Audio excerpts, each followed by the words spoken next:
Moving to India now, the third and the last phase of the Jammu and Kashmir assembly elections is to be held today. Security has been heightened in the valley amid the polls, especially in the areas close to the international border. Areas like Baramulla, Kupwara, Bandipora, Kathua and Udhampur, close to the line of control and international border, will also see polling amid tight security. Voting will begin from 7 a.m. to 6 p.m. local time, with arrangements for mock polls and facilities to assist senior citizens and the disabled. Nearly 3.9 million voters is to decide the electoral fate of 415 candidates, including two former deputy chief ministers, Tara Chand and Muzaffar Beg. Prominent candidates in the last phase of assembly elections are Sajjad Ghani Lun of People's Conference, Muzaffar Hussain Beg as an independent, Raman Bhalla from Congress and Tara Chand from Congress. Now, over 20,000 polling staff have been mobilized across 7 districts of Jammu and Kashmir for third and final phase of assembly elections. India's election body, the Election Commission of India, has set up 5,060 polling stations with 240 special polling stations across 7 districts. Polling is being held in 16 constituencies in Kashmir Division and 24 constituencies in Jammu Division.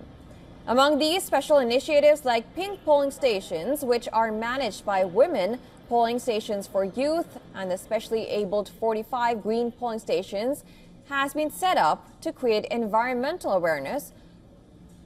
The 29 polling stations are also located near the line of control.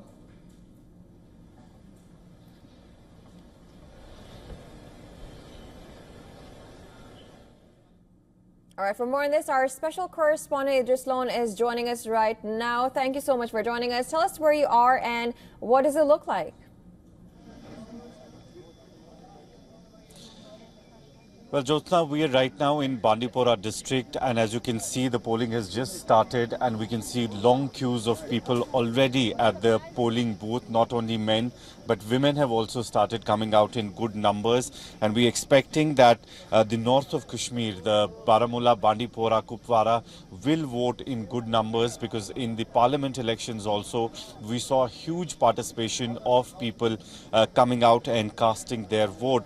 Let me tell you that North Kashmir districts, which is Baramulla, Bandipora, Kupwara, are close to the line of control, and that's one of the reasons that security is one of the major concerns for the security agencies, and that is why we see 3-tier security system in place around every polling booth in the north of Kashmir, as well as in the areas close to the international border in Jammu.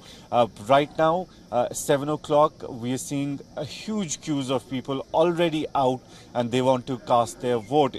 Let me tell you, it's the first election after 10 years of not having a democratic process in Jammu and Kashmir, and also the first election, assembly election, after the abrogation of Article 370.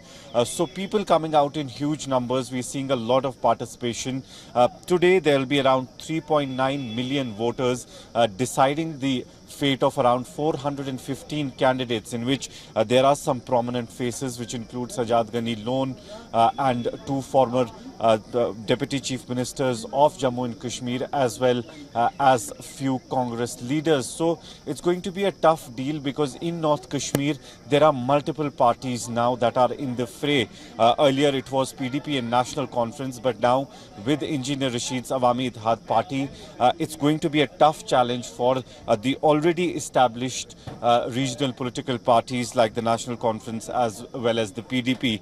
But people participating in huge numbers, and they are the ones who will decide on the fate of these candidates in the fray today. All right, Idris, thank you so much for bringing your latest. Of course, we'll be tracking more in the coming hours.